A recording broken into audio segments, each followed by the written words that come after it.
So, Antigravity just took the veil off their new 360-degree drone, and I'm here wondering, is pilot skill no longer relevant? Antigravity, a drone company that has been incubated by Insta360, has officially unveiled their 8K 360-degree drone, which features a top and bottom facing camera that captures the world around it seamlessly at up to 8K resolution. Basically, this thing is a flying Insta360 camera. And a bunch of YouTubers, including fellow Canadian Peter McKinnon, have launched videos that show a preview sample of the new drone in action. So what's most exciting about the drone? Well, 360-degree FPV. The drone comes with goggles that are motion activated to allow you to fly with a simple motion controller, similar to what was first seen on the DJI FPV drones. Back here somewhere, I've got one, I'm sure. The goggles will apparently show you a real-time full 360-degree image and let you look around inside the spherical video by just moving your head. What's even cooler is that the goggles have an outside screen on the front that mirrors what the pilot sees, so you can share that experience without having to set up streaming or cables to an external monitor. The goggles will also likely feature a pass-through functionality thanks to what looks like a forward-facing camera on the nose, similar to the DJI Goggles 3. The specifications of the drone are still being held back, but footage so far looks to be pretty good considering that these are pre-production samples. So why do I think that drone pilot skills are no longer relevant with something like this? Well, the camera system captures everything all at once with a super wide pair of fisheye lenses and then stitches them into 360-degree video just like current action cameras. You can capture everything and then reframe your video using an app to show the most important action. So now, while flying, you don't need to think about as much composition and framing as you do about just not hitting the thing you're trying to capture.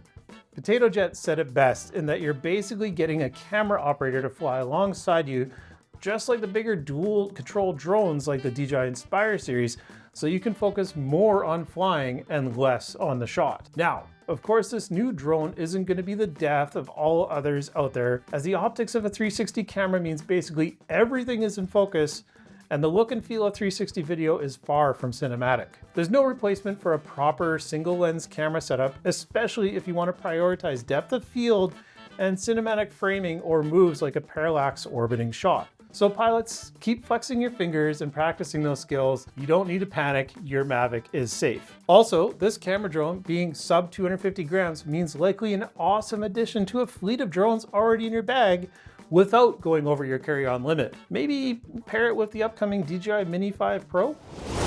Speaking of the Mini 5 Pro, Jasper Ellens is back at it, leaking what looks like the full spec sheet for the latest iteration in the DJI Mini series.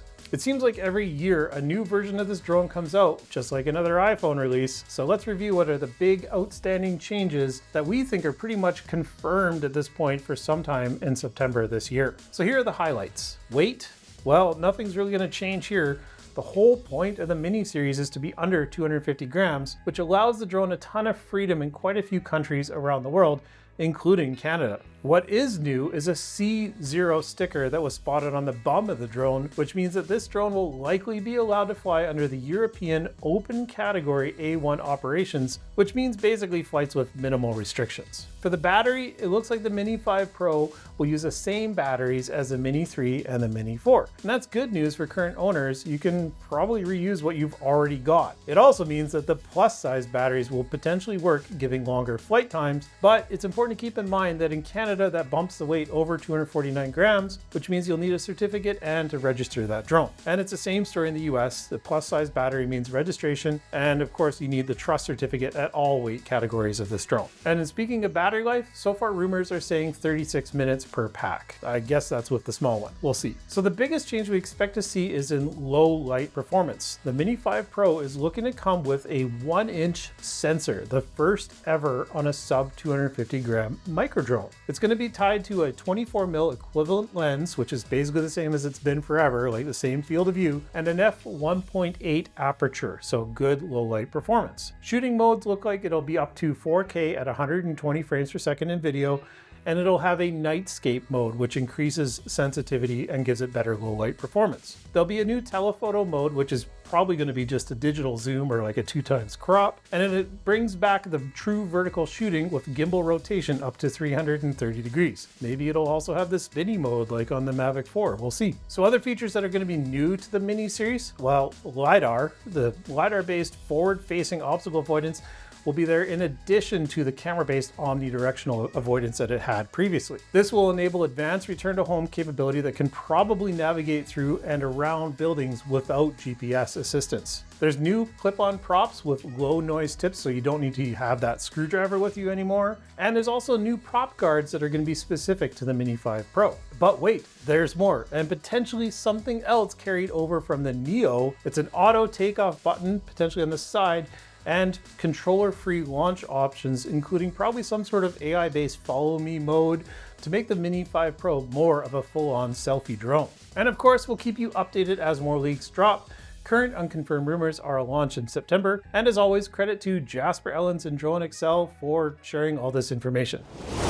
Next up, the RCMP, that's the Canadian Mounties, are testing a new drone corridor to boost border security. Working with Transport Canada, they'll be deploying small drones along parts of the Canada-US border in Alberta, Saskatchewan, and Manitoba. So the drones are going to be looking for people crossing illegally between ports of entry, human smugglers, contraband, and drug trafficking. The program aims to improve coordination between agencies and will be continuously revealed for effectiveness, cost, and community impact. For drone pilots, if you check out map.navdrone.ca or notam.ca, you might see a giant red circle over pretty much all of central Canada at this point. It's from a NOTAM warning about RCMP activity within 1 nautical mile north of the border from the surface up to 500 feet AGL. So it's not technically a restricted area, but they are asking you nicely to stay clear or call ahead if you need to operate in that zone. Don't be an uninvited guest.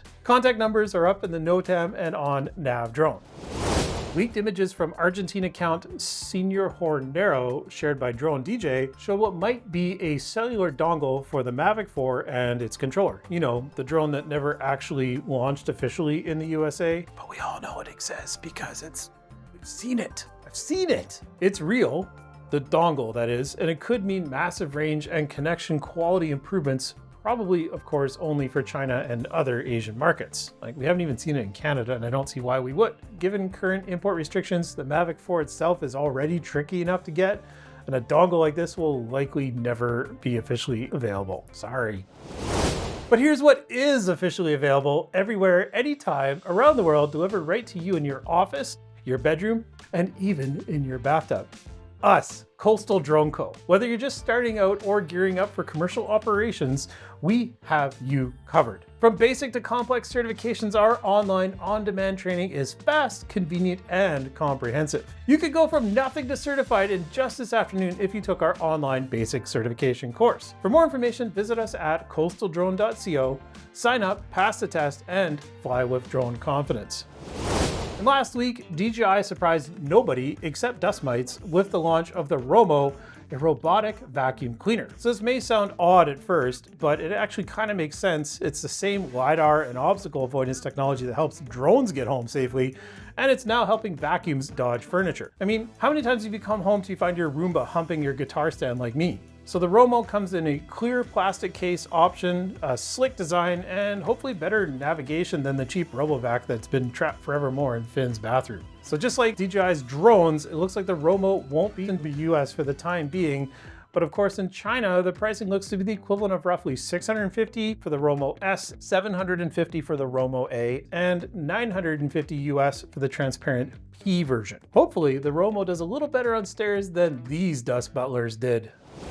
And finally, Argentina has announced a brand new set of rules for drones, effective August 8th, like this week. It's split into RAAC Part 101, which is open category or low risk operations, where no prior authorization if weight, distance, and zone rules are followed. And then there's RAAC Part 102, specific category, which is higher risk flights. Then those will require a safety risk assessment and some operational approval. And then there's also RAAC Part 100, 100, which is rules for all drone operations, basically similar to what Canada's Part 900 is. The goal is to boost private investment and competition while keeping safety as a top priority, just like everywhere else. Like, that seems like common sense to me. But if you're flying in Argentina, we'd love to hear what you think of the new system, so let us know if you'd like us to dig into more about international drone laws in general in a future episode.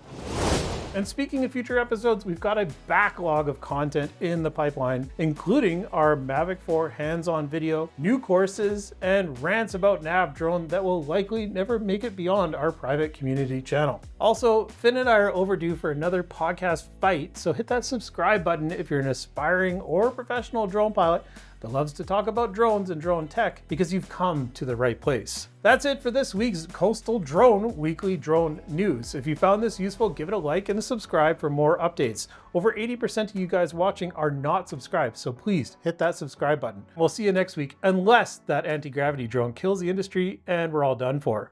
We'll see ya.